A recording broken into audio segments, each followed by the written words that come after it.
자, 오늘 내가 좀 강조하고 싶은 얘기는 이거야. 그래도 한 사람은 있더라. 정말 신기하게도 누가 일부러 남겨둔 것처럼 그래도 한 사람은 있더라고. 그날도 그랬어. 2020년 4월 16일 첫 번째 한 사람, 그의 예명은 로이킴. 미국에서 회계학을 전공하고 국내 나노물질 국제연구 선임 연구원이기도 했던 그는 그 데이터를 끈기 있게 살펴나갔어. 그건 중앙선관위에서 공개한 그 바로 전날 있었던 4.15 총선 결과였는데, 그렇게 결과를 공개한다 한들 우리는 쳐다도 안 보겠지만 그의 눈엔 메시지를 읽혔지. 로이킴은 그 메시지를 읽으며 생각했어. 총선은 사전투표가 4월 10일, 11일 이틀간 있었고 본투표는 15일이었는데 이 그래프 보니까 좀 특이한데? 이상한데? 당시 180석을 차지한 더불어민주당 득표율을 보니까 당일 투표 때보다 사전 투표에서 일정하게 10% 이상 더 득표한 거야. 253개 지역구에서 최다. 그 253개 지역구에서 모조리 10% 이상을 얻었던 거지. 이건 분명 이상하다, 자연스럽지 않다. 그 친구한테는 그게 보였나 봐. 그는 이 자연스럽지 않은 그래프에 비중값이라는 개념을 적용해. 그게 신의 한 수였지. 비중값? 그게 왜 신의 한 수예요? 왜냐면 만약 비중값 개념을 적용 안 하고 일반적으로 풀게 되면 그 지문은 나타나지 않았을 테니까. 지문? 자, 그 얘기는 천천히 하기로 하고 먼저 우리가 로이킴의 생각을 좀 따라가 볼까? 아, 이게 아까 그 그래프예요? 21대 총선. 근데 어떤 부분이 이상하다는 거예요? 이건 4.15 총선에서 더불어민주당의 사전 득표율과 당일 득표율의 비중 그래프야. 근데 말도 안 되게 딱 한 지점에서 겹친단 말이야. 보니까 여기가 더불어민주당이 당일 득표율 50%를 얻는 자리야. 50% 이상이니까 여기는 무조건 당선되는 지역들인 거지. 그리고 이쪽은 완전 반대지. 자, 이게 무슨 말이냐? 평소 민주당의 지지율이 낮았던 선거구들이 이상하게 4.15 총선 때는 사전투표에서 다 민주당을 찍고, 당선이 확실한 선거구들은 다들 당일 투표 때 가서 민주당을 뽑았다는 얘기야. 이상하지? 절대 있을 수가 없는 그래프야. 그래요? 아 근데 이거 몰릴 수도 있잖아요. 그럼 어떻게 돼야 정상인데요? 자, 다음 거 보자. 이건 2016년 20대 총선 때 더불어민주당이 얻은 각 지역구 비중값이야. 2016년 총선에서는 사전이나 당일이나 민주당을 투표한 비중이 거의 같지. 교점이 여러 개잖아. 이게 정상이라는 거야. 근데 4.15 총선 때는 사전 투표한 사람들은 거의 다 민주당을 찍었다는 얘기야. 그것도 지지율 낮은 데서.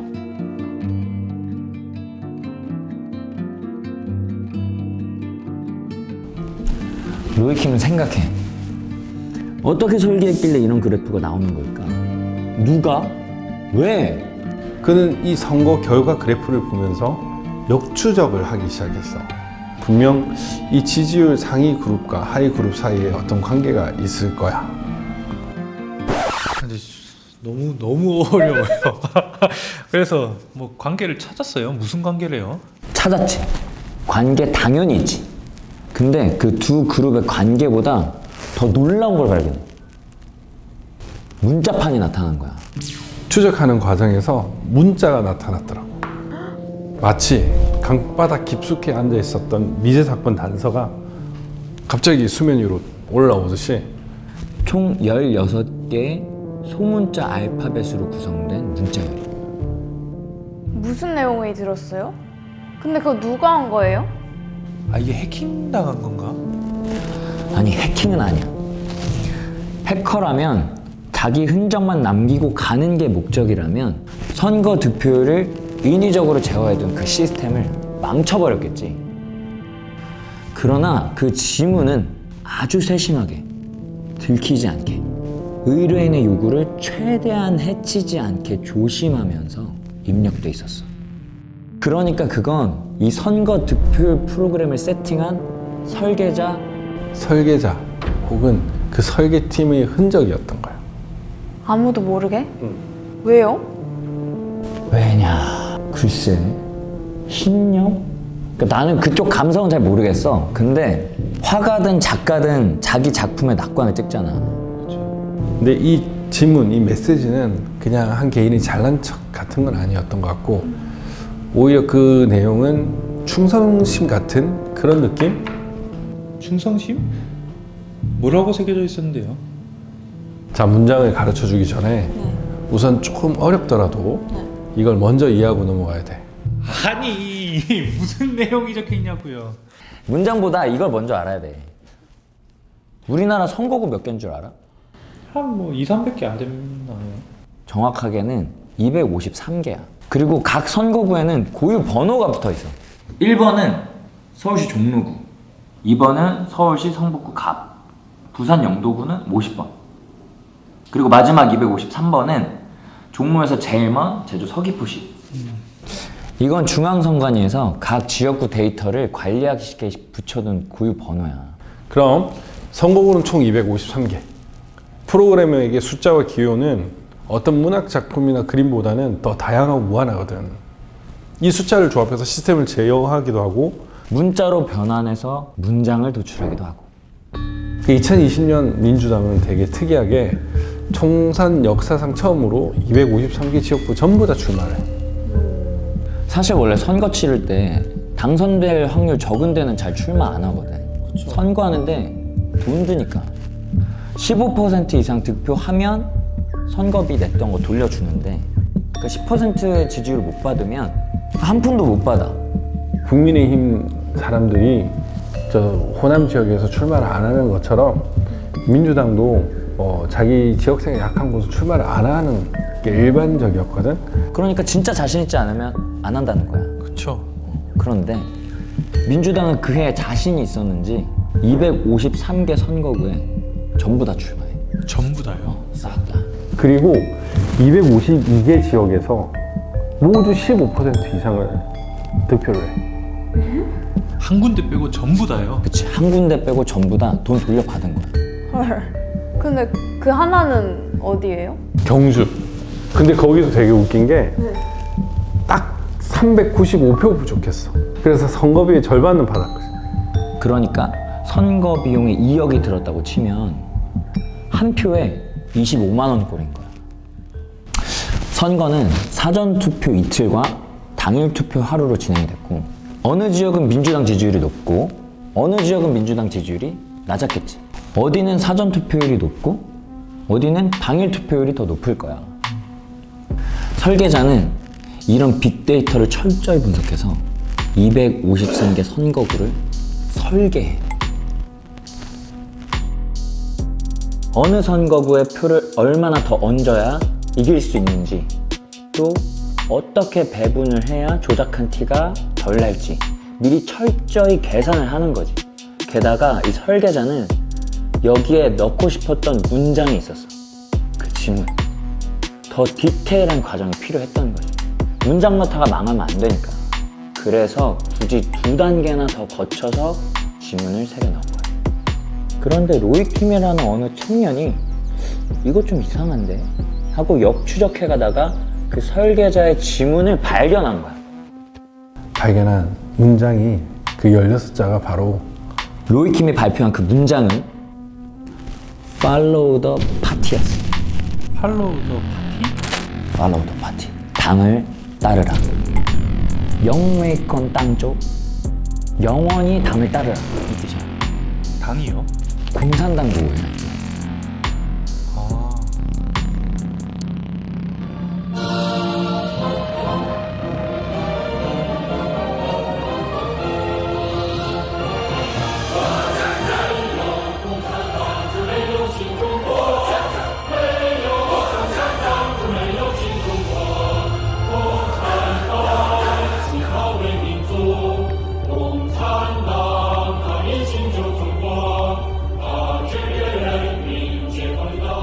유명한 구호인데 최근에 시진핑이 특히 강조를 했어. 정책적으로. 지난번에도 말했지만 시진핑은 지금 굉장한 꿈을 꾸고 있거든. 아, 맞아요. 그 전 세계 운명 공동체. 그러면 중국 쪽 해커 아니면 프로그래머? 그렇게 볼 수 있는 가능성이 높다라는 거지. 자, 그러니 로이킴은 단지 그냥 이 아름답지 못한 그래프 때문에 파고들었던 건데 난데없이 이런 문자열이 나타나니까 얼마나 놀랐겠어. 심장이 얼마나 벌렁거렸겠어. 아, 이건 인위적이다. 이번 총선에 표 조작이 있었다. 로이킴은 고민하다가 이 자료를 민경욱 의원한테 넘겨. 그때 유일하게 부정선거를 외치고 다니는 국회의원이었거든. 민 의원은 이 팔로우 더 파티 이걸 증거로 이번 총선은 무효다, 조작이 있었다 라고 주장했어. 근데 이분이 이런 거 기술자는 아니잖아. 그러니까 설명을 이렇게 막 클리어하게 명확하게 해주질 못하신 거야. 그러니까 이게 오히려 강력한 증거인데 조롱거리가 됐어. 아이고. 이런 거지 사람들이. 뭐 본인도 모르는 얘기를 하고 있어. 그래서 그 설명을 잘 해줄 만한 분하고 같이 로이킴한테 가서 설명을 들었어. 근데 왜요? 그 자리에서 이 로이킴이 팔로우 더 파티라는 문자를 도출해 내려고 알파벳 2개의 예외 적용을 했다는 걸 알게 된 거야. 예외 적용이요? 로이킴이 이 팔로우 더 파티라는 문자를 얻기 위해서 자기의 수식에 살짝 손을 댄 거지. 그 사실이 알려졌고 그 하태경이라는 국회의원이 있어. 그 사람이 기자회견을 열어가지고 맹비난을 해. 괴담 세력이라는 겁니다. 괴담 세력. 이게 증거입니다, 사실. 이걸 들어보니까 중국 해커가 해킹을 했다는 직접적 증거가 하나도 없어요. 하나도 없고 이 내용은 로이킴이라는 사람이 팔로우 더 파티라는 걸 창조한 겁니다. 조작한 겁니다. 팔로우 더 파티 하나만 나오는 게 아니다. 그래서 저도 봤어요. 팔로우 더까지 그대로 두더라도 팔로우 더 고스트 나와요. 팔로우 더 고스트. 민경욱 측이 팔로우 더 파티 하나밖에 없다. 여기서 나올 수 있는 문장은. 그래서 아무 심어놓은 거라는 게 반박되는 증거인 거예요. 또 하나의 증거. 팔로우 더 고스트, 유령을 따른다. 지금 헛것을 보고 있는 거죠. 중국 해커 개입의 팔로우 더 파티는 국제 사기극이라는 겁니다. 국제 사기극. 우리 입장에서는 국제 망신이고. 이준석도 뭐 달나라 얘기하냐 뭐라 그러고 뭐 유튜버들도 앞장서가지고 막 컨텐츠 만들어서 난리치고. 그리고 MBC PD 수첩에서 이 사건을 아주 우스꽝스럽게 다뤄서 내보냈어. 결국 부정선거라는 주장 자체가 사기고 거짓인 걸로 이렇게 조롱거리 된 거야. 게임 오버지. 저도 그때 얼핏 봤던 기억이 나요. 뭐? 선거 득표율이 다 조작된 거였다고? 이랬는데 언론에서 아 이게 조작이다 이렇게 딱 말이 나오니까 그때 좀 많이 김이 샜던 것 같아요. 증거를 발견했던 그 사람이 조작했다니까. 아 뭐야, 쪽팔려. 그래서 그 이후에 부정선거다 그리고 막 행진하고 그 시위하고 이런 거 보면 좀 선거 조작, 개표기 조작 이런 거 나오면 저도 그때부터 안 믿었어요. 아, 또 시작이구나. 또 저래? 약간 이런 식? 그치, 그럴 수 있지. 근데 그때 로이킴이 찾아낸 문자열을 내가 보여줄게.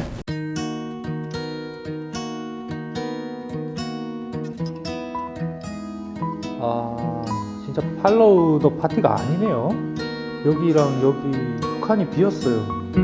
두 칸이 비긴 했지만 이게 문장이 되려면은 당연히 L과 T가 들어가야 된다고 생각했어. 그래서 지금 어떤 문제가 있어서인지 완전히 도출이 되지는 않았지만 일단 그렇게 가설을 정해도 틀리지는 않았을 거다. 로이킴은 처음에 이걸 발견할 때 이게 공산당 구호인지도 몰랐다는 거야. 용인 건당 조우. 민경욱 의원이랑 얘기하다가 이게 공산당 구인 걸 안 거야. 그러니까 깜짝 놀랐지, 오히려. 근데 이걸 가지고 무슨 로이킴이 이걸 일부러 공산당고로 몰아가려고 조작했네 어쩌네 하니까 실제로 당황스러운 건 로이킴인 거지. 아, 그래서 빈칸에 임의로 L이랑 T를 넣은 거예요? 넣은 건 아니고 이 넷째 열, 그러니까 여덟째 열에서 L과 T가 도출될 수 있도록 예외 수식을 적용을 했던 거지.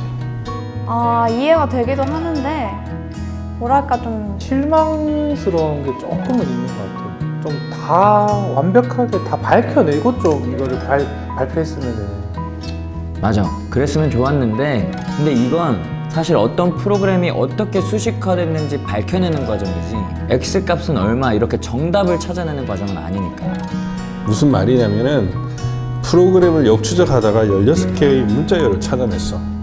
그 중에 빈칸까지 14개를 발견한 거란 말이야. 근데 나머지 두 문자를 유추하여 문자열을 도출했다.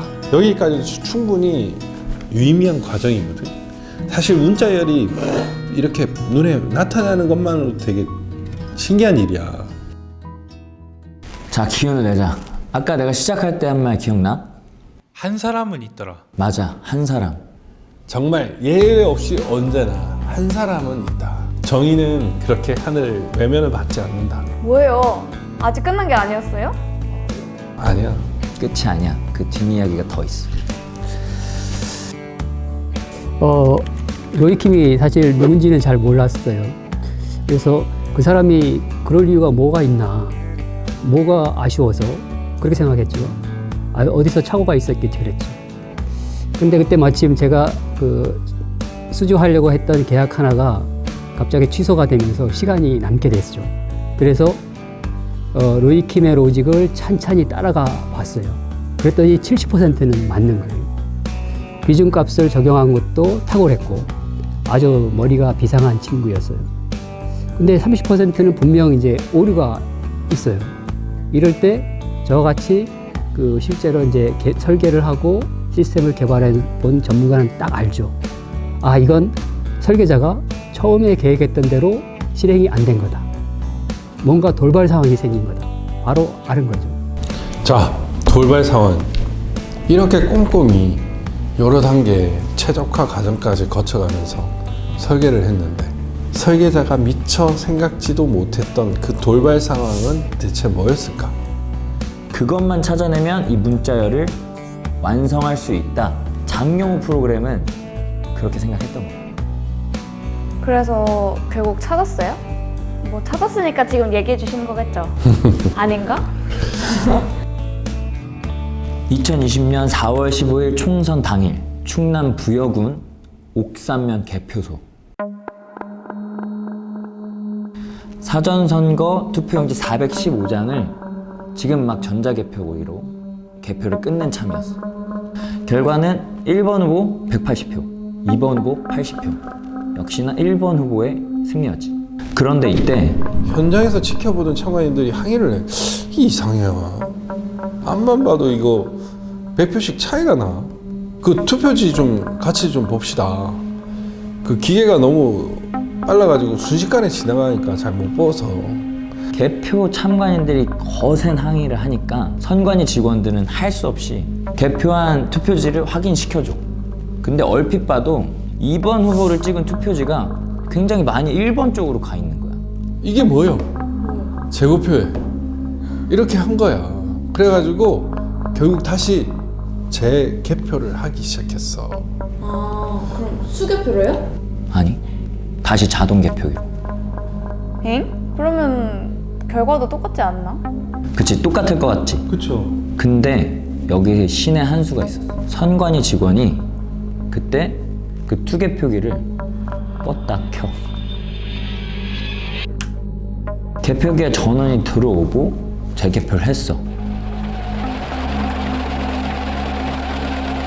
어떻게 됐을까?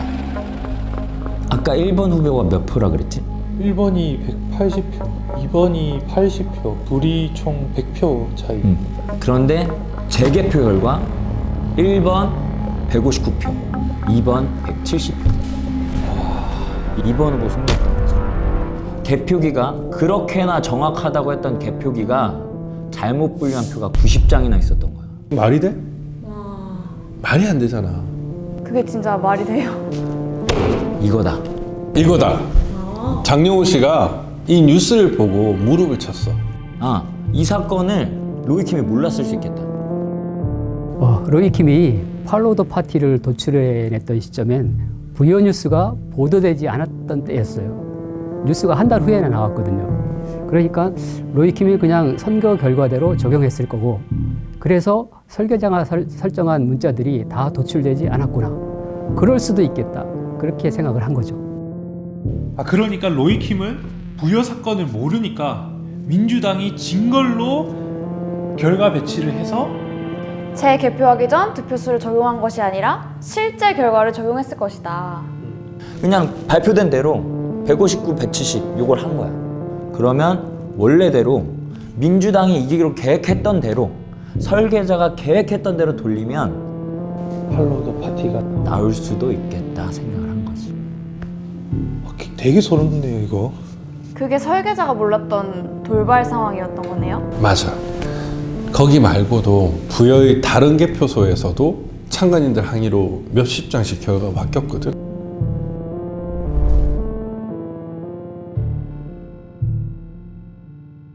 그래서 공주부여 청양 재개표하기 전에 득표수를 적용해서 로이킴과 함께 다시 정리를 해봤죠. 그랬더니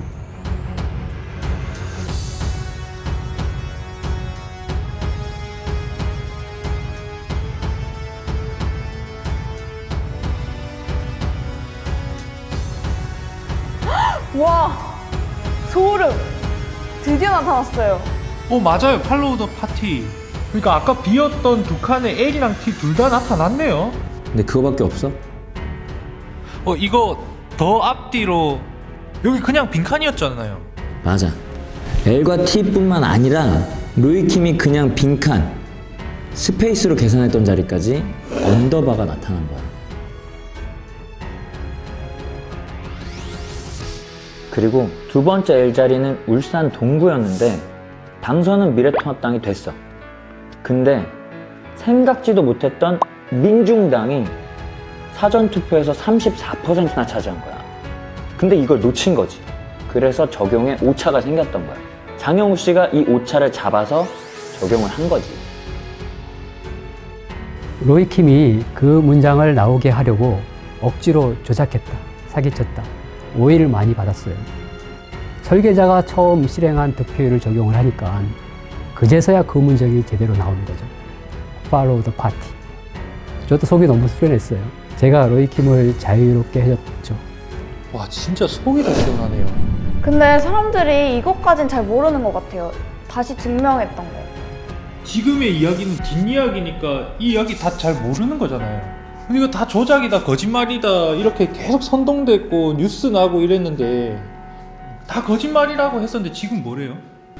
글쎄, 무관심? 무대응? 근데 내 생각엔 이게 밝혀지면 자기들이 끝장날까봐 그런 거 아닐까 싶어. 진 거니까. 부정선거 맞다고 했던 사람들한테 지는 꼴이 되니까 그러는 건가? 뭐 중국이 무서워서 이걸 계속 덮고 있는 건가? 사람들은 금방 있잖아. 언론도 계속 죽여버렸고 그냥 부정선거 관련 음모론이었다, 가짜 뉴스랜다 이렇게 치부를 했지. 근데 좀 많이 억울할 것 같아요, 이것 좀. 억울하지. 가짜뉴스다, 뭐다, 음모론이다 이렇게 얘기해버리고 다 잊어버렸는데. 그럼 다시 알려야죠, 이거. 맞아. 우리가 또 그런 건 있잖아. 잘못된 거 있으면 밝혀야겠다는 의지, 의분, 근성 이런 거 있잖아. 이게 또 대한민국의 저력이. 인코스가 막히면 그렇지. 아웃코스로 끌고 간다. 분노하라. 창조적으로. 근데 진짜 얘기하셨던 것처럼 딱 어떤 때에 맞게 한 사람이 나타나는 것 같아요. 그 부여 사건이 보도된 신문 있잖아. 그것도 그 많은 매체 중에 딱 한 군데서 보도했어.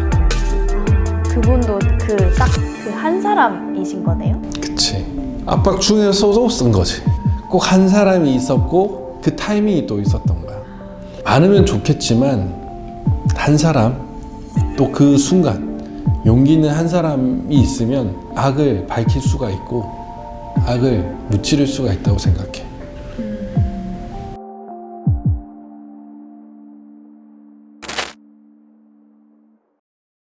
자, 그 한 사람 내가 하나 더 얘기해 줄게.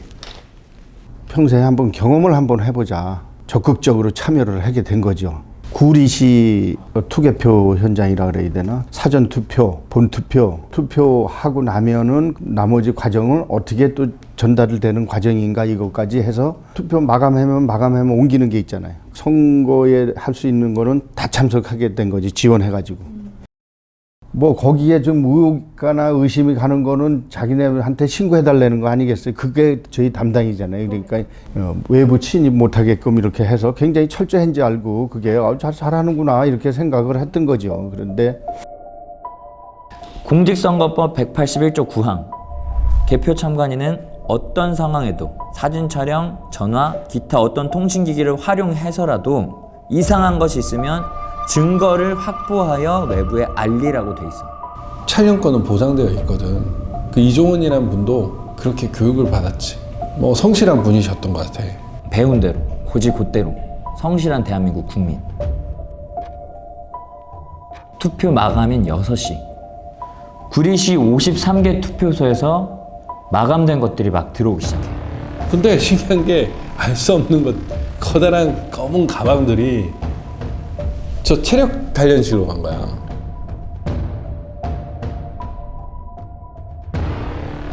이상이 있다고 얘기를 하는 거예요. 저게 왜 절로 들어갑니까? 그때부터 이제 좀 사진도 찍고 그랬죠. 이제 뭐 이상 있는 건지 없는 건지 모르는 거니까. 4월 15일 21시경 구리시 인창동에 투표함 개표를 하려던 참이었어. 이제 와르르 투표지를 쏟는데 쏟아서 하는데 딱 보는데 색깔이 틀리는 거예요. 같은 투표지인데 색깔이 틀린 게 보이는 거야. 색깔이 벌써 연두색하고 흰색하고 환연히 틀리는 게 막 나온 거야. 그래서 이종원 씨는 거기 개표자들한테 말해. 아니, 투표지 색깔이 좀 다르잖아요. 이거 이상이 있으니까 중지하세요. 개표 분류기는 너무 빠르고 개표는 그만 뭐 진행이 돼버려. 이종원 씨는 이걸 멈춰야 될 것 같다. 이거 이상하다. 애가 달았던 거야. 그래서 그때 이제 이건 이상이 있구나 그래가지고 경찰한테 신고를 하게 됩니다. 나가서 이거 이상이 있으니까 이거 좀 신고해가지고 이거 발견해가지고 이거 좀 중지 좀 시켜달라. 경찰한테 얘기를 했는데 경찰이 들어오고 나면서 좀 시끄러워지니까 선관위에서 직원이 이제 거기에 웅성웅성하니까 이제 오게 되죠. 그 경찰한테 당신 뭔데 여기 들어왔느냐 그러면서 내쫓아요. 그러니까 아무 소리 못하고 경찰이 나가게 돼요. 당신이 여기 왜 들어왔느냐 이러면서 소리 질러요. 그러니까 선관위가 왜 그 경찰을 내보내니까 이상이 있는 건데 이래가지고 제가 선관위 직원한테도 또 항의를 해요. 그러면서 제가 혼동이 오는 거예요. 그럼 이걸 어디다 이걸 어떻게 신고를 해야 되는가? 이종원 씨는 헷갈렸어. 그렇게 교육을 해놓고 교육한 대로 하는데 아무도 반응을 안 하니까. 민중의 지팡이로 모든 것을 다 해결해 주는 걸로 이렇게 생각했는데 그게 아니었으니까 돌면서 자꾸 머리가 이제 복잡해지는 거예요. 이거 어떻게 할까 고민을 하는 차에 이제 머리가 복잡해진 이종원 씨는 개표소에서 이리저리 방황해. 지금 분명히 문제가 있는데 그냥 두면 안 되는데 이거 멈춰야 되는데 근데 정작 그의 소리에 반응한 건 힘이 있고 발휘해야 되는 사람들이 아니라 경찰도 선관 직원도 아니었어. 참관인으로 참관을 했던 일반 시민들이 이것도 이상해요. 이리 와봐요. 이것도 이상해. 여기저기서 참관인들이 이종원 씨한테 알려주는 거야. 뭐 저것도 이상이 있습니다. 딱 뭐 여자분들도 그렇고 남자들도 막 여러 군데서 이제 제가 이제 의협심이 있는 건 사람으로 알고 막 제공을 해줘요. 저한테 다가와서. 그러면서 이제 한 남자분이 똘똘 말았던 거를 이제 저보고 져주는 거예요. 이것도 이상이 있습니다. 이래가지고 져준 거를 제가 그때는 주머니에 이렇게 그냥 뭔지 모르니까 딱 져주니까 이게 뭐 이상이 있는가 보다 이래가지고 그냥 그때 주머니에 넣고 그냥 있었어요. 이게 뭔가 그렇게 제가 뭐 그 난리치고 뭐 이랬으니까 저한테 이렇게 주는 거를 벌써 이렇게 떳떳하게 주는 거와 좀 감춰서 주는 거하고는 벌써 의미가 틀리잖아요. 그래서 주머니에 이제 이렇게 넣고 있다가 몸도 마음도 지친 이종원 씨가 로비에서 커피를 한 잔 마시고 화장실에 가서 그걸 꺼내봐. 펼쳐봤더니 투표 용지인 거예요. 개표가 안 돼 있는. 안 찍힌. 요거는 확실한 증거구나 하고 새벽 2시쯤 이종원 씨는 귀가를 해. 참관인들 귀가 시간 자유였거든. 근데 주머니에 그 투표지가 들어있으니까 불안하기도 했지만 한편으로는 설렜대. 희망이 생겼다는 거야. 희망이요? 내일 새벽에 이제 날이 밝으면 빨리 이것을 이제 부정선거라는 걸 밝혀야 되겠다 해가지고 희망을 가지고 이거는 증거도 있겠다. 내가 목격한 것도 있겠다. 또 사진 촬영한 것도 있겠다. 그래서 강태공이 이제 낚시에다가 월척을 낚은 기분으로 뭔가 해냈다. 나는 자신감에 이제 넘쳐가지고 막 여기저기 막 퍼날릅니다. 막 부정선거를 내 잡았으니 이걸 좀 확인해 주세요. 자신 있게 막 보내고 막 만나줄 거를 막 얘기하는데 다음 날부터 이종원 씨는 엄청 바빴어. 증거를 확보한 사진들 이리저리 알리고 문자 보내고 집들로 막 찾아가고. 빨리 투표한 보전 신청을 해라. 교육 받은 대로 알리는 거지. 이게 부정선거니까 당연히 재검표를 해야 될 거 아니야. 만약 재검표하게 되면 이종원 씨는 내 사비를 털어서라도 하겠다. 기뻤던 거야. 이분은 부정을 잡았다. 오호라 도둑놈 이놈 잡았다. 근데 아무도 대답을 안 했어. 개표소 안에서처럼 거기에 대해서 아무도 소리를 안 들어줬던 거야. 그때 유일하게 반응한 사람이 민경욱 의원이었어. 아까도 많이 얘기했지? 민경욱 의원에게 현장에서 받은 빈 투표 용지 6장을 전해. 행력 구겨질까봐 상자에 잘 넣어가지고 이게 증거입니다. 투표함을 쏟았는데 빈 투표지들이 나오다니요. 근데 그게 그분의 인생을 완전 바꿔놔. 절도다 이라는 거지. 절도. 도둑놈들은 니네가 도둑놈들 아니냐. 떳떳하게 제가 이제 할 수 있는 허락을 한 대로 시킨 대로 매뉴얼대로 한 거지 다른 건 없어. 도둑놈을 잡으세요 해가지고 신고를 했더니 네가 도둑놈이다 이래가지고 이제 엮어놓은 거거든요. 이게 조작과 누명을 씌워서. 이종원 씨는 절도죄로 검찰에 불려다니고 이종원 씨 주변 지인들도 다 압수수색을 당해. 왜요? 말도 안 돼. 그때 참고인으로 민경욱 의원도 압수수색을 당해. 심지어는 변호인도 압수수색을 하려고 하는 거야. 대한변협에서 이거는 과잉 수사다. 무엇 때문에 이러는지 모르겠다. 그래가지고 경고도 했어. 그 당시 정말 심각한 상황이었던 거야. 이건 아닌 것 같다. 이거는 제가 이거 구리 선관위에서 이거는 제가 가지고 나와서 민경욱 의원께 전달한 겁니다 하고 만천하에 하늘도 알고 땅도 알게끔 이렇게 기자회견까지 했는데도 선배 한 사람하고 또 그 시민단체 대표 또 이제 종교 지도자 목사님도 계세요. 그런 분들한테 압수수색을 해요. 그래가지고 자주 만났다는 이유로 공범관계가 아닌가 해가지고 이 사람들 멀쩡한 사람들 대결 새벽 7시에 가서 11시 그러니까 23시까지 달달 볶으면서 그 압수수색을 하는 거예요. 제가 이제 평생에 이제 그분들한테 이제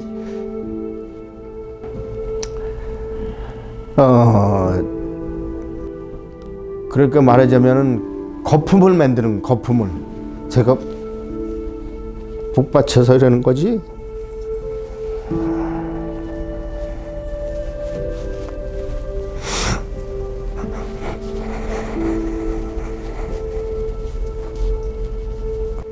그렇게 난리를 치고 호두가 떨고 그래서 하여튼 수사 자료가 제에 대한 게 10만 페이지랍니다. 10만 페이지. 10만 페이지? 예, 10만 페이지. 10만 페이지를 거품을 만들어요. 그게 그렇게 할 필요가 없잖아요. 간단하지 않습니까?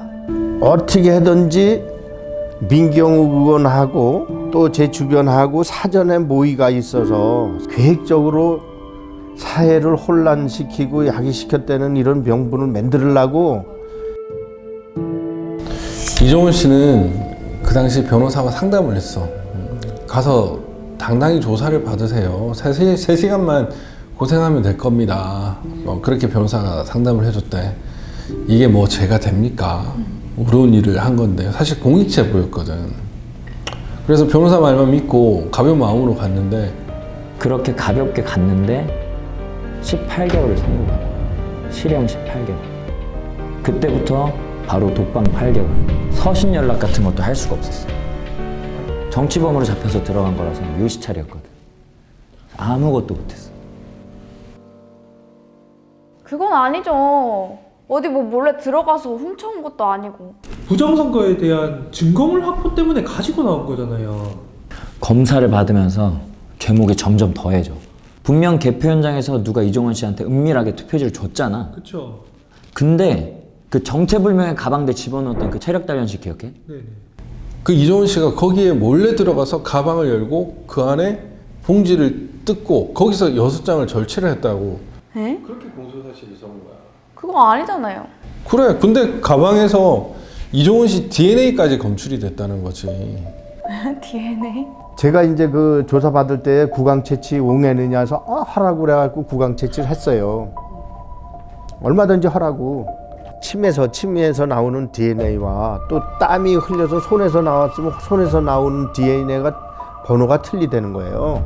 그런데 검찰에서 주장하는 것은 저 입엔 구강 채취했다는 DNA와 손에서 이 봉투 찢었을 때에 나왔던 DNA가 같다는 거야. 그러면은 니네가 그거 묻혔네. 내 거 갖다가 거기다 발라가지고 이거 크게 시키려고 조작을 했네. 저는 이렇게 항변할 수밖에 없어요. 또 저 실물이 지금 보관돼 있으니까 만천하에 드러나고 불에 탔대 또 그게. 예예. 그 봉투만. 그 정말 그 봉투가 불에 탄 것도 되게 재밌는 게 봉투가 어디서 불이 탔냐면 대검의 포렌식 센터에서 불이 탄 거야. 대검찰청에 화재 사고가 난 거라.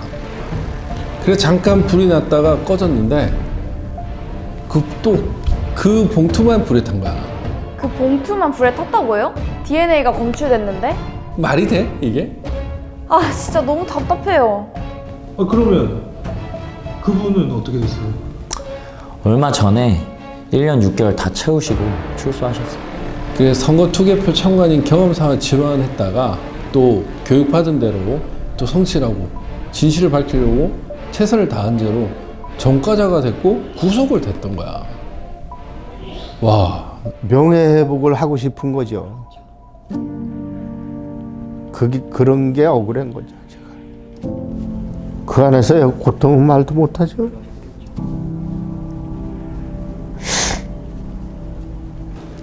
그분 뵈니까 내가 막 죄송하고 내가 막 화가 나더라고. 이게 말이 되나 싶고.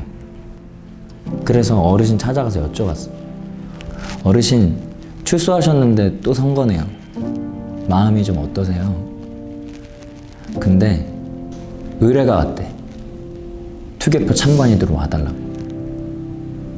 아니 그 일 당하시고도 또 그걸 의뢰가 들어왔어요?